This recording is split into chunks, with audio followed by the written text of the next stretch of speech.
শোল মাছটা আমি খুব ভালোভাবে ধুয়ে নিয়েছি। ধুয়ে নিয়ে এটাকে নুন, হলুদ, লঙ্কা গুঁড়ো আর লেবু রস মাখিয়ে রেখেছি। এখানে নিয়ে নিয়েছি এখন একটা কড়াই, গ্যাসের ফ্লেম অন করে নিয়েছি। এখন এর মধ্যে নিয়ে নেবো আমি সর্ষের তেল। আমি সর্ষের তেলে রান্না করবো, আপনারা চাইলে সাদা তেলে করতে পারবেন।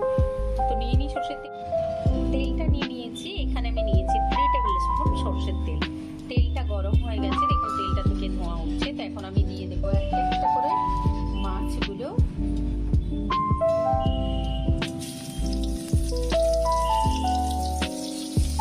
সবগুলো মাছ আমি দিয়ে দিয়েছি। দিয়ে দেওয়ার পরে আমি গ্যাসের ফ্লেমটা এখন একটুখানি কমিয়ে দেবো। একদম হাই করা ছিল, এটাকে আমি এখন মিডিয়াম করে দিচ্ছি। এটাকে 2 থেকে 3 মিনিট রেখে দেবো। দেখুন 3 মিনিট হয়ে গেছে। তো মাছগুলোকে এখন আমি উল্টে নেবো।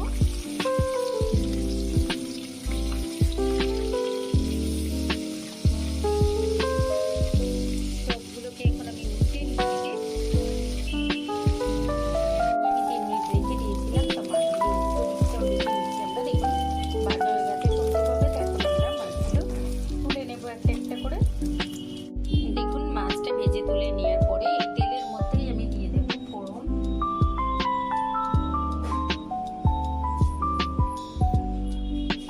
তো ফোড়নে দিয়ে দিচ্ছি আমি কালো জিরে, 2 টুকরো দারচিনি, 2 এলাচ আর একটা তেজপাতা।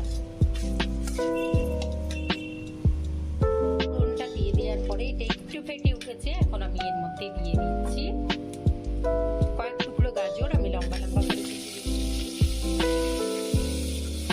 এটাকে দিয়ে দেওয়ার পরে গ্যাসের ফ্লেমটা আমি মিডিয়াম লো করে এটাকে 2 মিনিট মতো ভেজে নিচ্ছি। এখন এর মধ্যে দিয়ে দিচ্ছি আমি নুন। অল্প একটু নুন দিলাম, আমি হাফ টিস্পুন মতো নুন দিলাম এর মধ্যে। এখন এর মধ্যে দিয়ে দেবো আমি কেটে রাখা আলুগুলোকেও আমি লম্বা লম্বা করে কেটে জলে ভিজিয়ে রেখেছিলাম। তো আমি দিয়ে নিচ্ছি।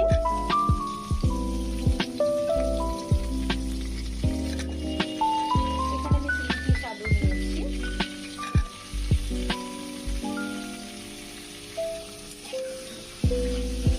আলু আর গাজরটা আমি একটু ভাজা ভাজা করে নেব। এই দেখুন আলু আর গাজরটা যতক্ষণ আমাদের ভাজা হচ্ছে ততক্ষণ আমি পেস্টটা রেডি করে নিয়েছি।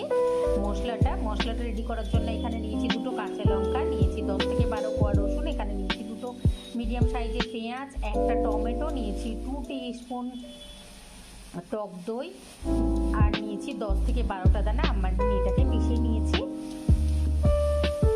গাজরটা যখন একটুখানি ভাজা ভাজা হয়ে গেছে তখন আমি দিয়ে দিচ্ছি এর মধ্যে ব্রকলি, কারণ ব্রকলিটা খুব তাড়াতাড়ি সেদ্ধ হয়ে যায়। তো আমি দিয়ে দিচ্ছি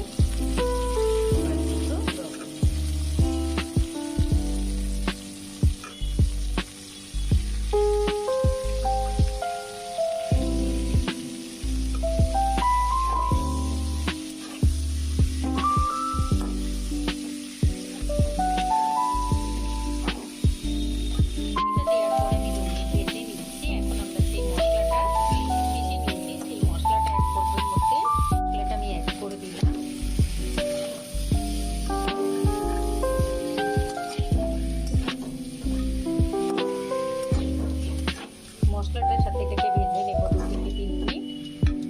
নেওয়ার পরে এর মধ্যে দিয়েছি আমি গ্রিন মটরটা। আমি 1 মুঠো গ্রিন মটর দিয়েছি। গ্রিন মটরটা আমার কচি ছিল, যার জন্য আমি এই সময় দিয়েছি। আপনারা যদি একটু শক্ত থাকে তাহলে ব্রকলিটা যখন দেবেন তখন এই গ্রিন মটরটা অ্যাড করবেন। এবারে আমরা এর মধ্যে শুকনো মশলাগুলো অ্যাড করবো। তো অ্যাড করে দিচ্ছি আমি এর মধ্যে এখন হলুদ আর একটুখানি জিরে গুঁড়ো। এখানে অ্যাড করে দিয়েছি হলুদ আর জিরে গুঁড়ো।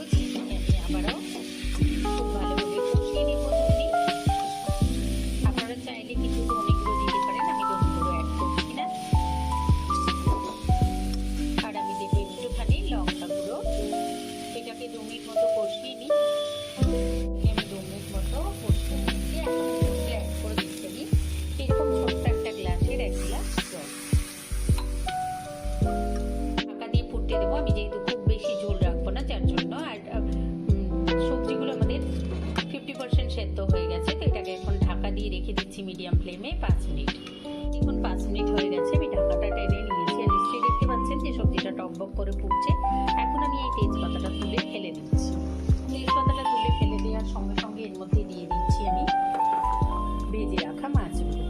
ভেজে রাখা মাছগুলো দিয়ে আবারও আমি 5 মিনিটের জন্য ঢাকা দিয়ে দেবো। আপনারা চাইলে এই সময় একটুখানি গরম মশলার গুঁড়ো দিতে পারেন, দেবো একটুখানি মৌরি গুঁড়ো, দিয়েছি আমি মৌরি গুঁড়োটা।